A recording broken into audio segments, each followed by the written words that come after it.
clairvoyante dans le conseil que je donne, parce que je n'ai même pas la fiche en anglais. Je sais même, il y a tellement de... Alors, Juripop a été fondé en 2009 par des étudiants en droit qui sortaient de leur première session de leur bac en droit.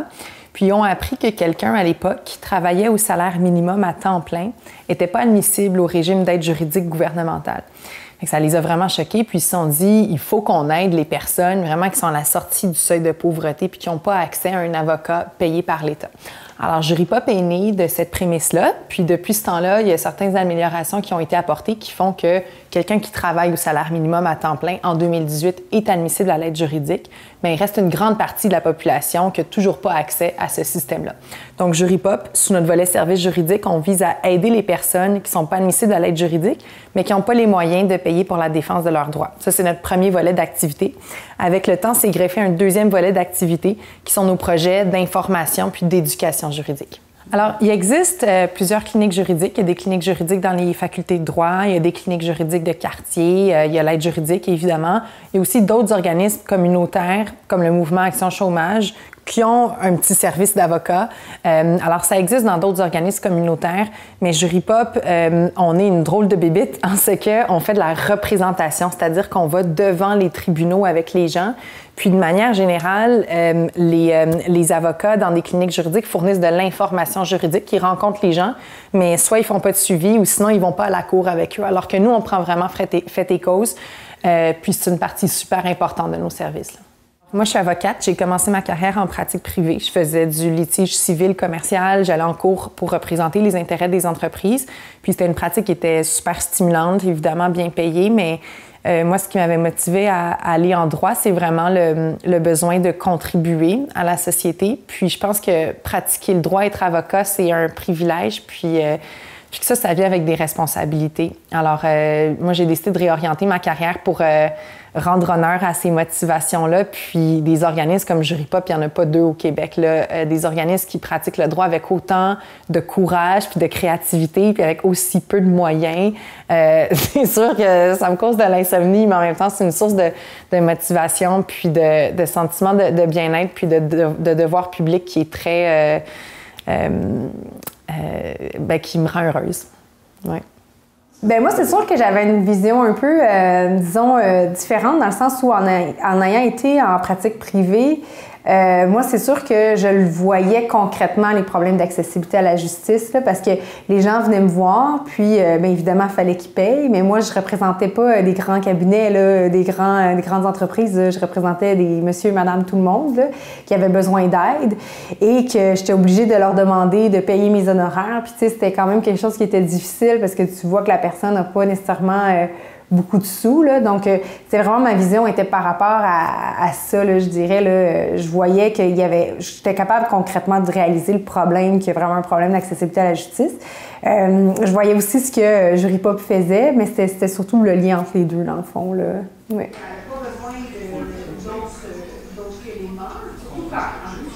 Bien, en fait, il y a énormément de demandes pour un avocat de chez Juripop parce qu'effectivement, on charge beaucoup moins cher que la majorité des autres avocats de la région.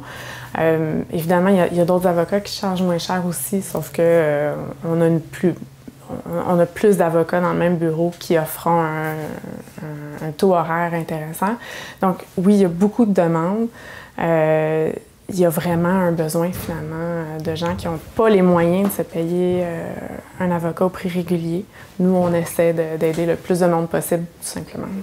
Bien, le day-to-day, c'est vraiment... en fait, je rencontre les clients. Je commence par rencontrer les clients pour une première fois et on discute ensemble. Ils m'expliquent c'est quoi leur problème, aussi simple que ça. Et moi, j'essaie de les aider. Donc, je leur explique c'est quoi les options qu'ils ont. On essaie toujours de régler hors cours le plus souvent possible. Donc, moi, je les représente dans des discussions avec la partie adverse quand c'est possible. J'appelle tout simplement la partie adverse ou bien des fois, ça se fait par écrit aussi.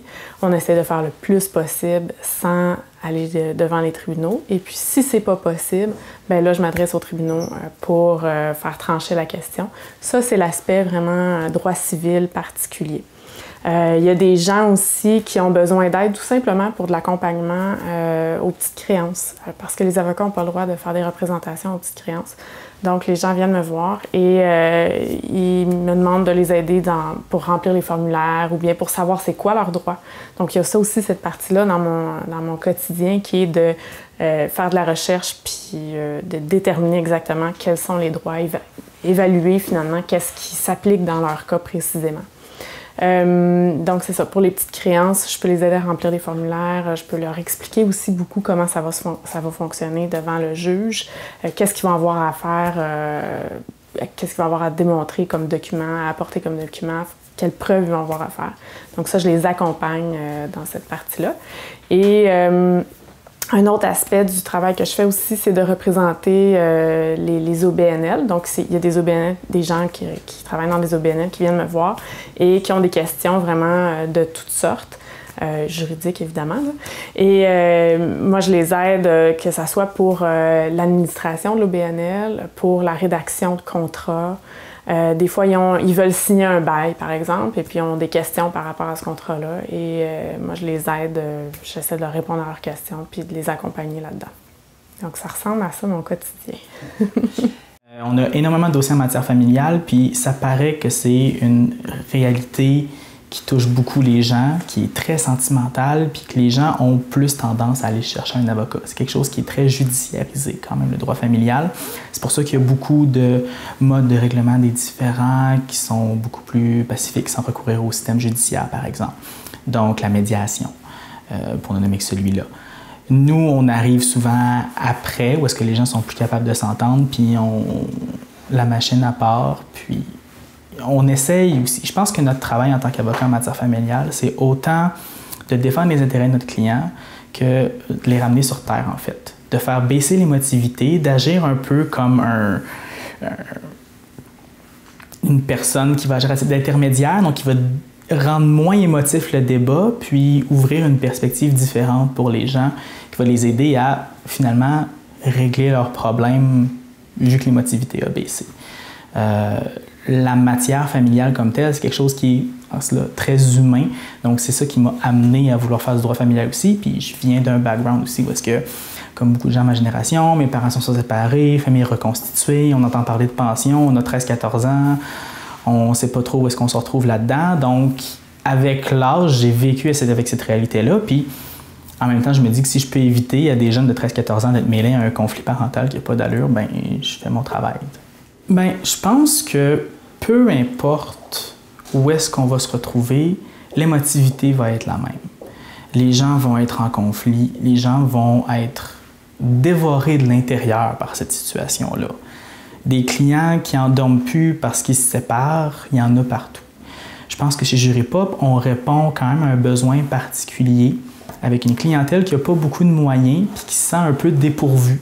Donc, des fois, ces gens-là n'ont pas d'argent pour recevoir des services en psychologie, comme travailleurs sociaux. On peut les orienter vers ces ressources-là, mais des fois, ça prend du temps dans le système public, puis on le sait. Bon, c'est une réalité qu'on a, mais il faut un peu devenir un peu multidisciplinaire, en fait, puis essayer, pas de jouer au psychologue, mais d'être là pour ces personnes-là. Des fois, ça fait une bonne différence, parce que des fois, ils n'ont justement pas l'entourage, puis ils sont pas juste défavorisés en moyens, mais ils sont défavorisés en entourage aussi. Qu'on est un peu là pour rendre cette transition-là qu'ils vivent un peu plus facile. Mais on a le devoir d'être un peu détaché de notre client, puis des fois, c'est difficile parce que on pense à l'enfant qui est derrière ça, on pense à les difficultés que cette personne-là peut endurer, mais si on veut faire notre travail d'objectivité, puis de rendre le débat moins émotif, il ne faut pas se laisser embarquer par cette émotivité-là, parce que sinon, notre utilité vient juste d'être quelqu'un qui crie plus fort puis qui a des meilleurs arguments. Mais notre rôle, c'est pas juste ça. C'est pas juste d'apporter des arguments. Je pense que notre rôle principal en matière familiale, c'est de rendre le débat moins émotif. Donc, en se ramenant sur ce rôle-là, je pense que c'est ça qui nous aide à ne pas prendre fait et cause pour le client puis ne pas se laisser emporter avec ça. Bien, en fait, moi, je gère les projets. Donc, principalement, je m'occupe des juristes urbains, du concours de plaidoirie en collaboration avec la Centrale des syndicats du Québec et Juripop et le mois de la justice. Donc ça, c'est les 3 projets que je chapeaute. toujours en collaboration avec notre directrice, puis tous les bénévoles autour de ces projets-là. Mais également, je travaille en collaboration avec Sophie sur, par exemple, on a le banquet, notre banquet notre événement annuel de financement là, en novembre qui s'en vient.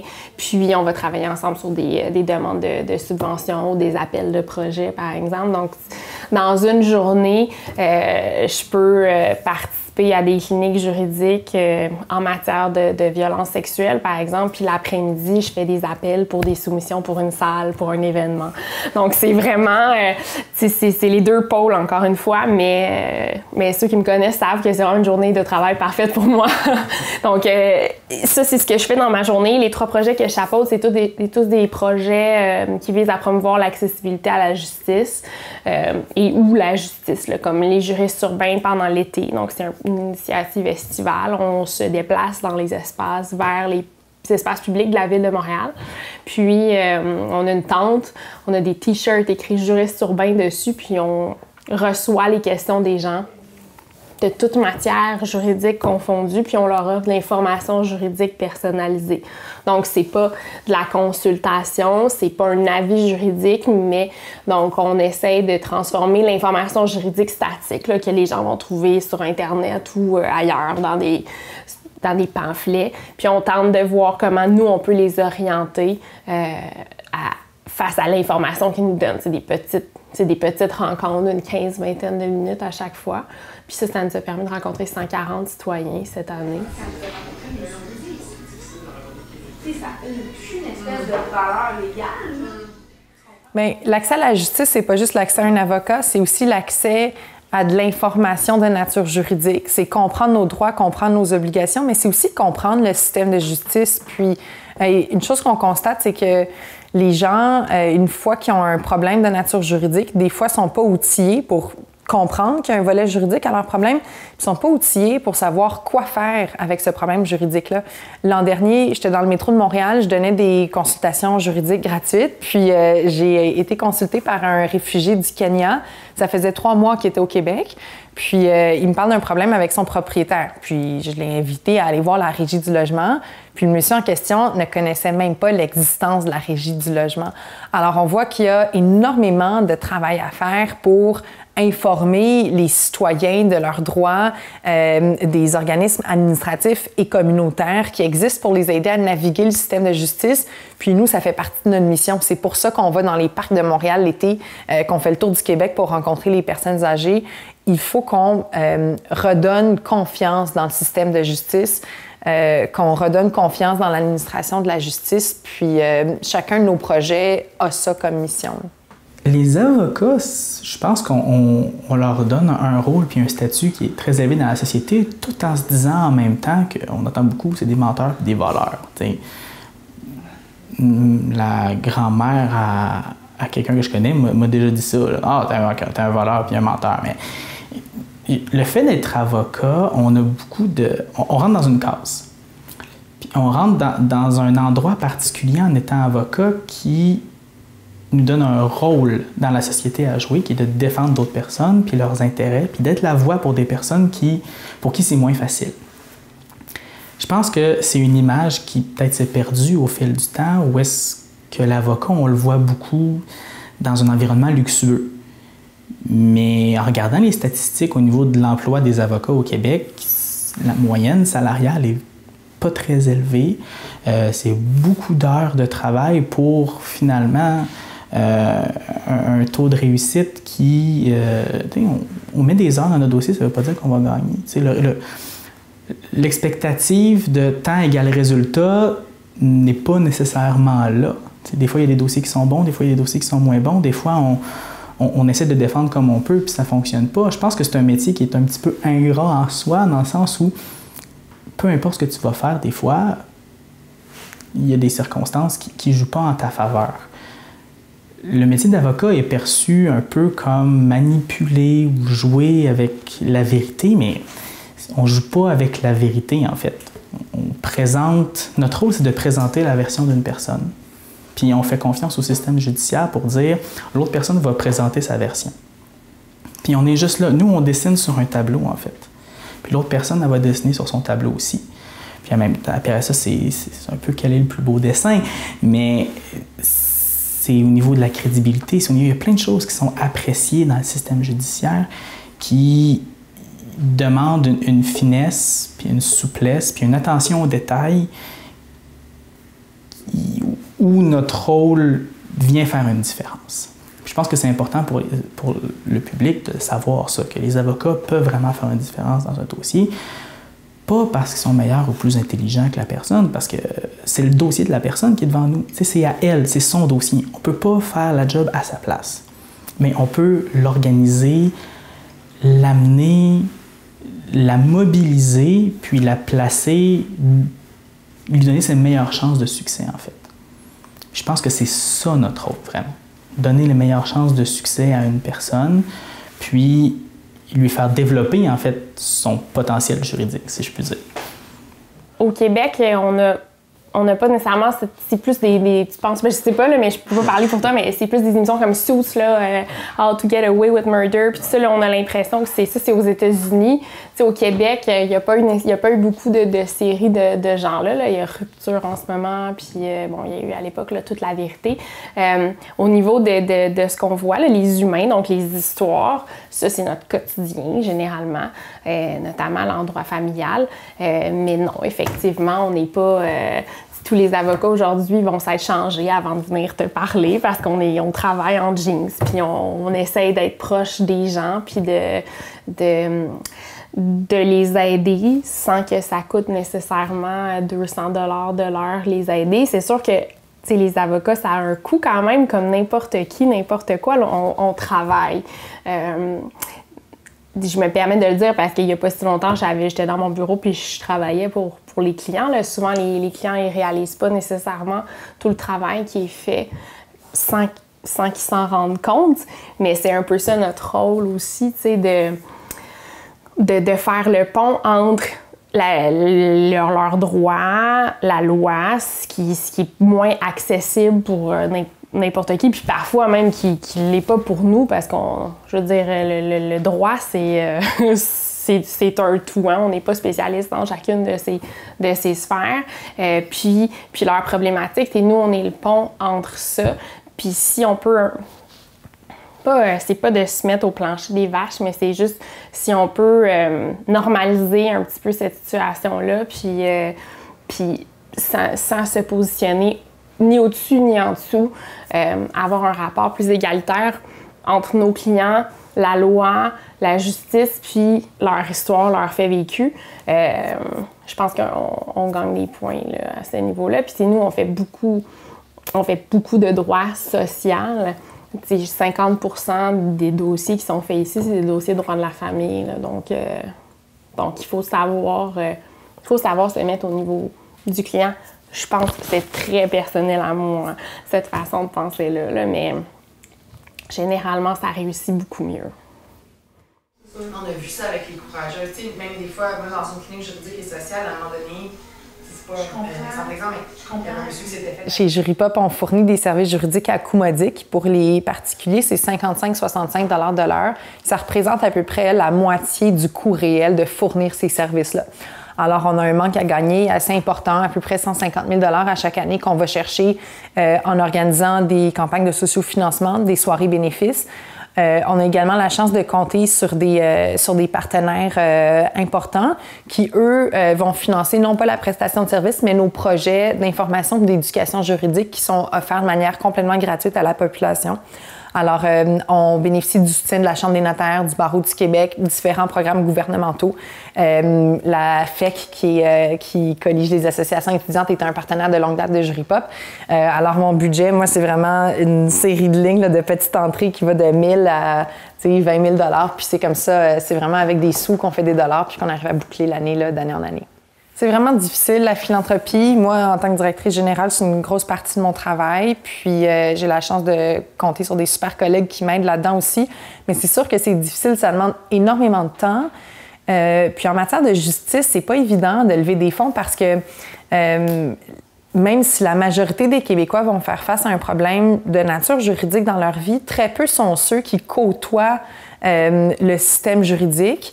Puis ceux qui n'ont pas encore eu de problème juridique se disent « moi, ça ne m'arrivera jamais ». Contrairement à une question comme la santé, qui est universelle, qui touche tout le monde, c'est difficile d'illustrer pour le public l'importance de l'accès à la justice. Nous, on voit ça comme un enjeu transversal qui a un impact sur la santé mentale, sur la santé physique, sur la pauvreté. Mais c'est une cause qui n'est pas aussi poignante ou aussi facile à vendre que je vous dirais, surtout la santé, là. Alors, c'est sûr que c'est un gros défi auquel on fait face dans nos activités de financement.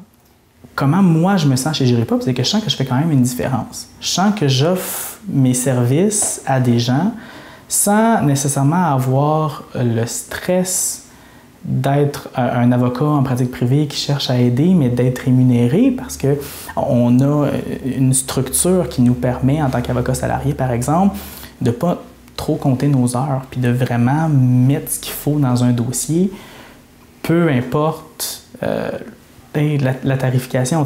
On essaie toujours de minimiser les coûts, mais en même temps, on n'est pas limité par s'inquiéter trop par la capacité de payer de la personne. Donc, on est vraiment dans une zone particulière où est-ce qu'on a toutes les conditions, je dirais, gagnantes pour aider ces gens-là à avoir le meilleur service possible qui serait vraiment difficile autrement, sans un apport quotidien de temps qui ne serait pas chargé finalement au client. En fait, l'Aparté, c'est une ressource contre le harcèlement et les violences en milieu culturel. Donc, le but, en fait, ça découle vraiment du hashtag MeToo.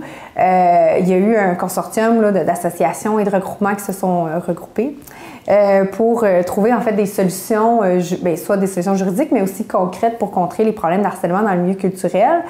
Et une de ces solutions-là était de faire un guichet unique pour recevoir les gens, les informer de leurs droits, également les accompagner, pour un peu les faire aussi décortiquer toutes les ressources qui existent déjà, là, parce qu'il y en a comme une panoplie, là, et pouvoir aider les gens pour pas qu'ils aient à cogner à 1 million de portes, là, ce qui est toujours difficile, et toujours répéter son histoire aussi, ça aussi c'est difficile. Donc, c'était ça, en fait, le but, et c'est comme ça c'est ça que l'Aparté a fait. Donc, moi, j'étais en poste depuis le 9 mai.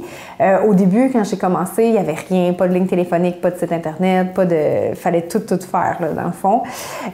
Donc, là, j'ai travaillé très fort cet été à mettre sur place les opérations, pouvoir recevoir des téléphones, savoir où on les met, les appels, tout le côté très concret. Également rencontrer les organismes partenaires, les organismes communautaires, les organismes du milieu culturel, savoir qu'est-ce qu'ils font. Puis au début, c'est quand même compliqué, là. Il y en a comme vraiment beaucoup. Puis moi, je connaissais pas du tout le milieu culturel, là. C'était vraiment nouveau, là, pour moi, là. C'était « oh mon Dieu ». Donc au début, c'était assez compliqué. Aussi parler avec les organismes communautaires, savoir à qui je pouvais référer les gens, parce qu'on les réfère aussi sur le volet psychologique. Donc on regarde pas juste l'aspect juridique. On va référer aussi aux ressources qui existent sur le plan juridique. Donc, ça a été vraiment... Au début, c'était vraiment ça, tout monter, tout faire en sorte qu'on puisse recevoir des appels. Et une fois, là, le 4 septembre, là, on a vraiment ouvert les portes. Là, c'est vraiment... je reçois les gens qui appellent. Je continue à faire beaucoup de démarchage pour l'Aparté aussi. Mais là, quand je reçois les gens, je les rencontre, je leur donne des services juridiques, je leur explique qu'est-ce qu'ils peuvent faire. Et je fais beaucoup d'écoute aussi, là, c'est sûr, là. J'étais pas habituée d'être dans les organismes à but non lucratif. Fait que déjà, en commençant, j'ai vraiment constaté la différence d'ambiance. On est beaucoup plus gentil, si je peux dire. Je sais pas si ça se dit, mais disons que les gens s'entraident beaucoup. On est plus dans une optique de solidarité. Puis le but, c'est pas de faire de l'argent. C'est sûr qu'on a besoin d'aller chercher des subventions, mais le but, c'est vraiment... On a vraiment un objectif de mission. Puis ça, c'est super, là. Puis en travaillant dans le MeToo aussi, ce que j'ai trouvé vraiment bien, c'est qu'on travaille vraiment à la défense des personnes vulnérables, puis on réalise que ces personnes-là ont de la difficulté à avoir les ressources, à les trouver, parce que des fois, ils ont des problèmes d'ordre cognitif qui vont sortir suite aux agressions, ou des fois aussi, ils sont pris dans un carcan là, où ils sont harcelés, et là, ils n'ont plus du tout d'estime. Donc, on est là pour les aider, puis juste leur dire à la base, c'est pas normal ce que tu as vécu. Ça fait déjà un grand bien, là. T'sais, des fois, je confirme aux gens, non, c'est vraiment une agression sexuelle, qu'est-ce que tu as vécu? Puis aussi, les partenaires, c'est vraiment le fun. On est beaucoup avec des partenaires qui sont aussi... C'est sûr que nous, on touche aussi, je veux dire, on reçoit autant des hommes que des femmes, mais il y a quand même un peu plus une majorité de femmes. Et on est beaucoup avec des organismes qui sont féministes. Puis ça, moi, je trouve que ça me rejoint beaucoup dans mes valeurs parce que je suis féministe aussi. Donc, on travaille. C'est vraiment le fun d'être dans ces valeurs-là. On sent que je suis pas en train de vendre des cigarettes, là. Je suis comme dans mes valeurs, là. J'aide les gens en fonction des principes d'équité et tout ça, là. Fait que ça, c'est vraiment le fun, là. Ouais. C'est la situation où tu parles à la personne puis tu lui confirmes que la seule chose, On est biaisé parce que c'est notre profession. On est des avocats, donc on considère que le citoyen qui n'est pas nécessairement au courant de ses droits doit faire appel à un avocat, mais ça va au-delà de ça. J'ai toujours travaillé en droit familial. C'est pas nécessairement des communautés vulnérables qui étaient mes clients, sauf que c'est un droit qui est vulnérable, c'est un droit qui touche à la famille, c'est émotif, donc nécessairement ça devient quelque chose de vulnérable. Puis on s'en rend compte tous les jours, plusieurs fois par jour, à quel point les gens sont pas informés de leurs droits. Puis s'ils sont pas informés de leurs droits, c'est parce qu'on a un problème, c'est parce que les informations par rapport à ce droit-là sont accessibles, mais la promotion en est mal faite, les gens ne savent pas où la trouver, les gens savent pas qu'ils peuvent s'informer. Donc, il faut faire le pont entre toute cette information-là, les avocats, les gens qui travaillent avec nous, qui gravitent autour de nous, puis le citoyen qui a un besoin. Puis, à mon sens, c'est ce que JURIPOP fait ou essaie de faire un peu à tous les jours. Donc, l'accessibilité à la justice, c'est pas juste être capable de se payer un avocat. C'est être capable de comprendre l'information juridique puis de la comprendre en fonction de notre problème à nous. Puis ça, c'est le plus grand problème qu'on voit à tous les jours, là. Je pense que si tu veux travailler sur JURIPOP, il faut que ça soit dans tes... T'as pas le choix, il faut que ça soit dans ton ADN de croire à cette mission-là. Sinon, à mon sens, tu vas avancer, tu vas travailler un peu à tous les jours, mais tu ne sauras pas pourquoi, tu sais. Puis tous les jours, quand ma fille me demande pourquoi je vais travailler, je dis parce que j'aime ça, parce que ça me motive, parce que... Mais j'ai jamais l'idée de lui dire parce que maman, ça va faire des sous, par exemple, tu sais. Donc, quand j'ai commencé à réaliser que c'était ma façon de lui répondre, ben, je me suis dit, ben non, je suis à la bonne place, puis mon travail a une raison d'être. Donc, je pense qu'il n'y aura jamais assez d'initiatives en matière d'accessibilité à la justice. Il faut juste pas les éparpiller puis tout travailler vers la même direction.